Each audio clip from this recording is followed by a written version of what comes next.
अरे देखो ना कितना सुंदर सपना देखनी हो। देखो कितना दिन बाद हमारे बहू के बेटा होके होला बा। आ देखो भगवान ने बेटा दे दिहन, कितना देवी देवता भी ओकरा खातिर पूजनी आ सपना हमार सोचल ना भगवान एकदम मुराद पूरा कर देतन। तो इतना निमन रहला कि का कहे कि आ एगो नाते हो तो हम ओकरा खातिर दुआरे पर डीजे बजवैती आ इतना खुश रहती कि पूरा टोला मोहल्ला में ना गुड़ के का घी के लड्डू बटवैती आ चारों छत पर कोने ना दिया ना जलवैती, नाच करवैती।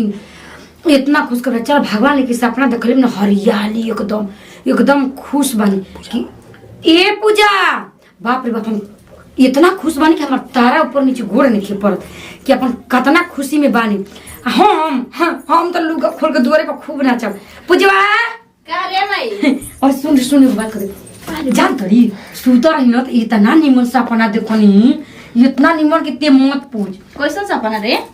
अरे तू चिहाली सपना देखनी ना तोरा भौजी के ना लड़का भइल बा। अरे तै में कहे वाली कौन बात है? हम सही के भौजी कहत रही कि लड़का होके वाला बा। ए भाई इतना हम आज खुश बानी न कि सच में मन करता ना कि का चीज घर भतीजा आ जा हमको फुआ कह के दिन सुन हम ही कह को दिन मान के दिन छोड़ तो देह छूटे के बा ना तब वहीं से ओकरा के सेवा सत्कार कइल जी। और एकदम तू भगवान सोचिए कि कोनो कमी ना हम होके देबे सन बात। अरे हम तो एकदम पैर पीछे खड़ा रहब एक कदम तक कि भगवान कैसे ओकरा के देश आ सुन इतना सेवा सत्कार कइल जी कि कुछ गड़बड़ ना होखे। तब का एगो तो कितना दिन के बाद हमन के घर में लइका हां गोड़ भारी भेले पर ताली सेवा कइल उन्हों के कह देबे जी कि एकदम चिंता मत कर ठीक ना। हम जाता नहीं एकदम तुरंते अंगे हम लागो रहते खाना बना के खियाओ तनी खूब बढ़िया से खियोइए बढ़िया से समझा देले बनी ठीक ना। का हमार लड़की खुश बिया कि भगवान एगो भतीजा दियन। का एगो खुश ना रही ओकर मन ला कि मन ना हो कि एगो भतीजा हो जाई तो टोला मोहल्ला घरे हमहू ले जती खेलाईती जनईती। चल हमर बेटिया जितना खुश भी ओकला कई गुना खुश त हमहू बानी। कितना गर्मी बाटे रे दादा, लागत न कि परानी निकल जाए। लड़किए भाग गई है तनके देरी में, ऐसे कहते हैं लोग कि बैटरी एगो रख दें का बड़ के। ए भौजी बैठो न हो कितना हम आज अरे बैठो न मर दे हमारे खाली बानी कि हम माने झड़ देना पड़ जाए। हम लगल बेटा में हम झटका से बैठौनी है तो अरे जान कर हम इतना खुश बानी न भौजी का कि पूछो मत। एबरा दूगो रोटी हम बेसी खा के नहीं इतना खुश बानी हम तो गोड़ा दबा दी तो हाथ आप भाग जी हमारा लाज लागेला। आप लोग तो रतियों में तेल लेके गोड़ दबाए खातिर चल जाता नहीं। इतना तो सेवा करे के बना देखो ना कितना दिन की बात है। मम्मी जी जब गोड़ा दबाए जाता नहीं तो हमार शर्म के मारे नीचे से मुड़ी ऊपर नहीं। अरे मैं लजाए देने वाली बात नहीं खे। मैं एगो सपना देखला से कि तार बबुआ भइल बटे वही बहु गोड़ा दबा दिया चाहती है ना कि मरी ना कुछ होखे ना। बताई हमनी के घर में पहली बार लड़का होखे वाला बना। आज हम इतना खुश बानी ना कि तू हमसे पूछा मत कि कितना खुश बानी सच में खुश बनी। तब का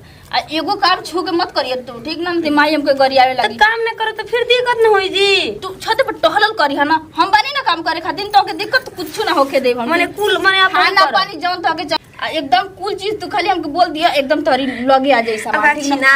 कुल चीज लगे बोल दे हमर माने शर्म ना लगे माने हम इंसान ना होई ठीक जब बबुआ नहीं वर्दी में लड़का होखे वाला बा। एक बात पूछी आ सॉरी लिफाई हमके का देबू तू माने वो को माने छापा मार दे का। अब पहले बबुआ आता तो भौजा अपनी भैया के ले ले का करो। अब भौजी कहे कि अपनी भैया के लगे तो बढ़िया गहना दे दे तो अपन जिंदगी के तो वो से बढ़ के का बाटे जी। हमके ना हाई का नाम का दे दिया ठीक बाटे। हाई का नाम का काले जी तो रोल गोल के बाटे हई लॉकेटवा दे दे। आज भी बोली हम जे निकाल के दे नहीं जे बबुआ होई तहिया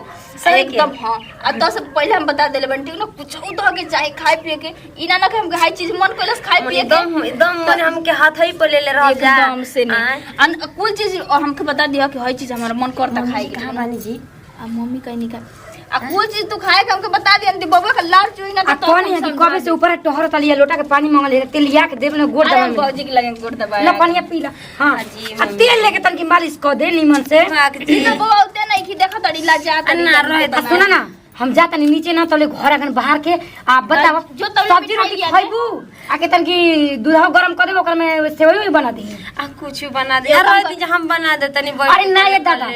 ते मत बनाबो कितना दिन पर तो भगवान आज हम सपना देख ले बनी हमारा नाती हुई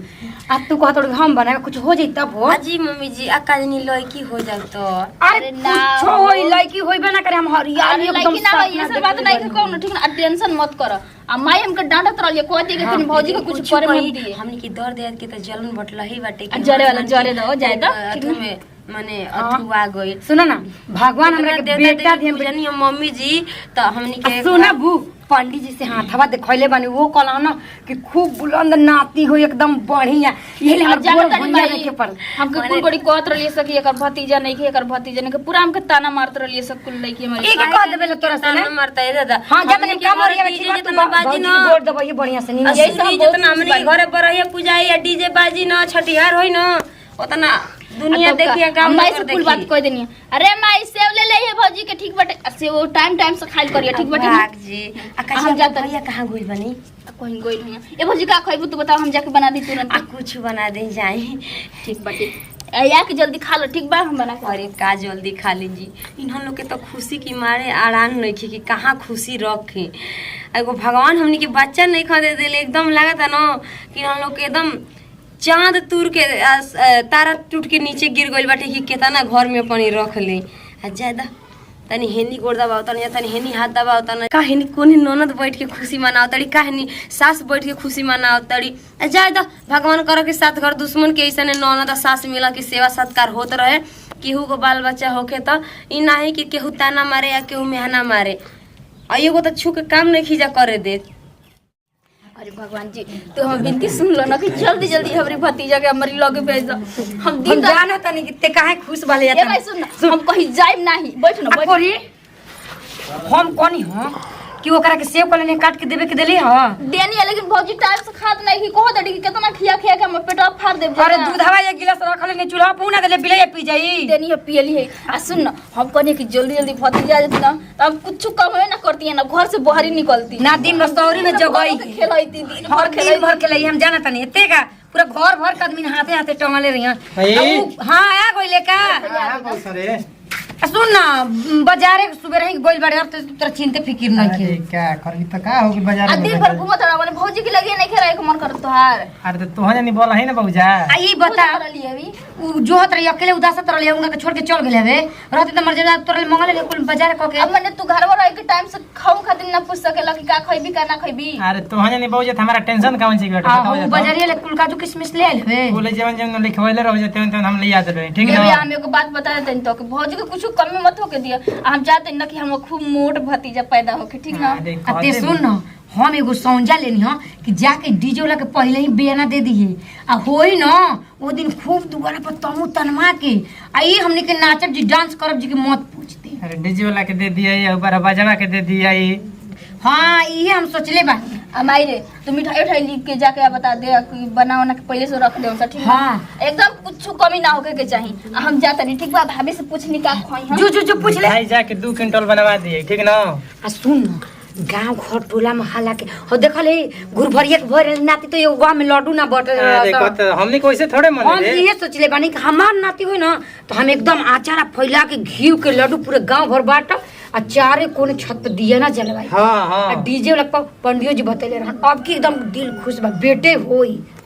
जान चल जब सब कोई के उहे जब बउए त अब उहे होके ते कलंदर की बेटी होई ना रे हम काहे के जाने के पहले ही से हम पत्र देखवा के अस्थिर बानी की बेटा होई हां यही से ना तोनी खात ना खुश बहु सन हां ठीक है अब बात ते घुमाई में तबाह रहत रही अरे हम काहे के घूमते अब तबाह भाई देखो बबुआ होकी त कितना हमनी के घर परिवार के कितना माई खुश भी है कितना बहन खुश भी है हैं और जहिया होकी तो ये बरहिया मनी तो ये कितना हमनी के गांव मोहल्ला में पूरा हल्ला हो जाई जनिया सकी काकरा के मन तट पर भगवान के एकदम महिमा महान बाटे।